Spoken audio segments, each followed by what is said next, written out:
Chapter 27. Chop Suicide. The suicide syndrome surfaced again in the 40s with the sleeping pill deaths of Julian Eltinge in 1941 and the death of sad clown Joe Jackson in 1942. The seconal suicide of Lupe Velez in 1944 received the lion's share of headlines. Lupe had been a part of the Hollywood scene since the late 20s, when the go-getting teenager had come up from Mexico City to conquer the movies. She was spotted by Doug Fairbanks, who gave her the lead opposite him in The Gaucho, and she was on her way. Lupe soon earned the pet name Mexican Spitfire for her irrepressible gaiety, thank you, Kenneth Anger, and fiery temper. She lost no time in assaying the Hollywood male. Her first affair was John Gilbert, who needed a strong rebound antidote to Garbo. In 1924, she took up with her Wolf Song leading man, young buck Gary Cooper. Theirs was a wild affair, but after several months of Lupe's insatiable, pungent tantrums, an exhaustible Coop begged out. When a startling specimen of manhood named Johnny Weissmuller arrived in Hollywood still wet from his L.A.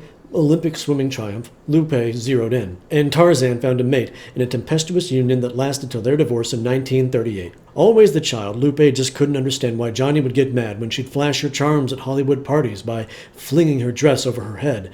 She was always innocent of lingerie.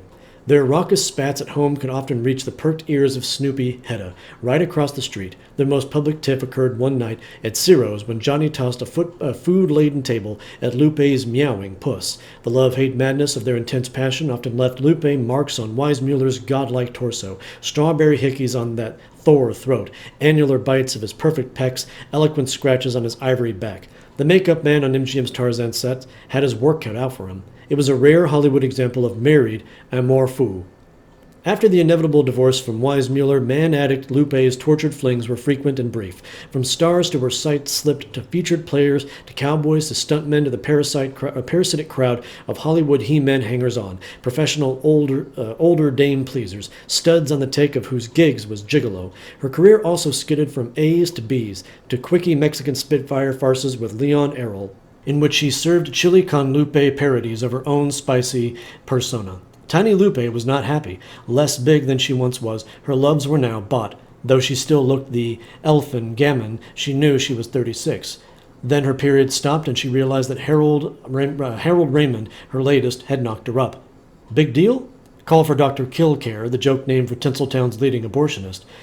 Forget it. Lupe, the gyrating, cunt-flashing Hollywood party girl, was in her heart of hearts the snow-white virgin of her first communion in San Luis Potosi, an awed adorer of Nuestra Senora dos Grandes Dolores, an on-your-knees girl, like her buddy Navarro, devout Mexican Catholic. She could not bear to snuff the gigolo's fetus within her. Rather, she would doom herself to eternal torments by committing her own murder by herself. The punishments awaiting her for that could not be worse than the still-of-the-night void. The Miss Johnny emptiness suffered every second in her prison mansion in North Rodeo Drive. The mortgage was overdue on this outmoded Zorro-era pile. Lupe was now completely zonked by debt. Like Wagner, like Wilde, like Isadora, she belonged to that skittish, ecstatic coterie, the creditors be damned school, the world owes me everything elite. Back in 1944, a star name could still attract grocery and deli credit in the newly rich township of Beverly Hills, so the motorized charge account chariots wended their way to Lupe's hacienda, laden with bubbly and gourmet Mexican delights, the spicy makings of a sumptuous Dia dos Muertos feast. Enough fresh flowers arrived to smother a gangster's funeral, masked gardenias, sheaves of tuberoses, emitting fragrances to make an army faint. All on account. Sign here, please, Miss Velez. Of course she'd never pay. What are pequeña venial sins in Inferno against the heavy she was signing for? Lupe planned her last night on Earth as punctiliously as an early DeMille allegorical flashback. The Spitfire had told her loaded companions at the Troke 3 nights before that she'd downed her 10th tequila sunrise. I know I'm not worth anything. I can't sing well. I can't dance. She snagged the waiter for another round. And it comes from mi corazón, or I wouldn't say these things. Consummate actress off screen, she cued her pals for the horrified denials, the eyes imploring heaven Greco glances, the desperately desired fair flattery, heartfelt praise. No, no, darling, you are wonderful, Lupita Cherry. The Spitfire could not succeed in obliterating the memory of the cad, the heartless heel, her Nicky Arnstein, Harold Raymond, who'd knocked her up and taken the news with his get-lost look, his so-what shrug. Harold was darkly handsome, tall, and hung, but he was no caballero. What did she expect from the Cinnabar school of chivalry?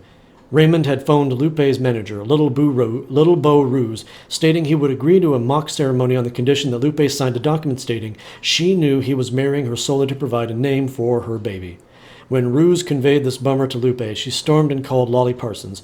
It had been Lolly who had announced her engagement to Harold. Lolly could now have this scoop. It's all off.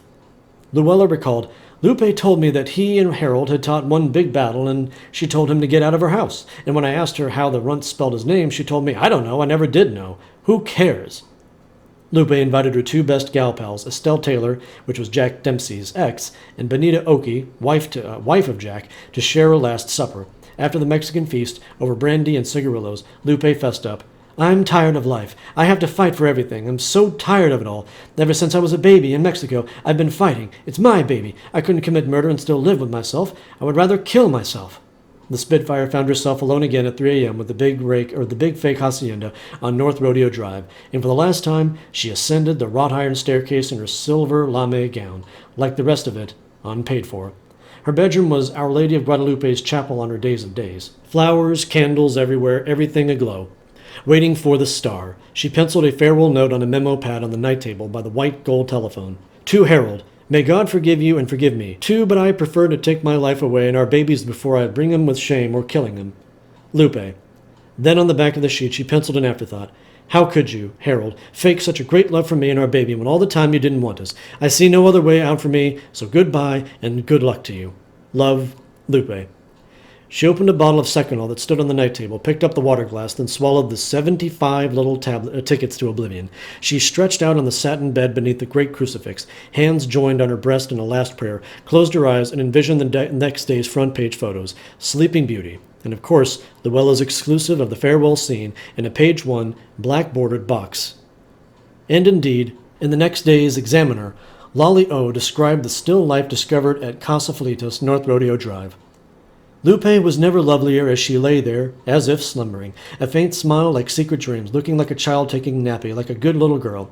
Hark, there are the doggies, there's Chops, there's Chips, scratching at the door. They're whimpering, they're whining, they want their little Lupita to take them out to play.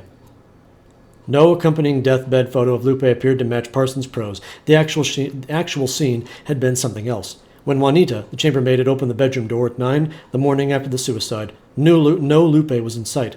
The bed was empty. The aroma of scented candles, the fragrance of tuberoses, almost, but not quite, masked a stench recalling that left by Skid Row derelicts. Juanita traced the vomit trail from the bed, followed the spotty track over to the orchid-tiled bathroom. There she found her mistress, Señorita Velez, head jammed down in the toilet bowl, drowned. The huge dose of Seconal had not been fatal in the expected fashion. It had mixed treacherously with the Spitfire's Mexi-spiced Last Supper. The gut action, her stomach churning, had revived the dazed Lupe. Violently sick, an ultimate fastidiousness drove her to stagger towards the sanitary sanctum of the Salle de Bain, where she slipped on the tiles and plunged headfirst into her Egyptian chartreuse onyx hush flush model deluxe. This scoop macabre was the one that Luella had been sitting on. And that is the end of that very grisly chapter.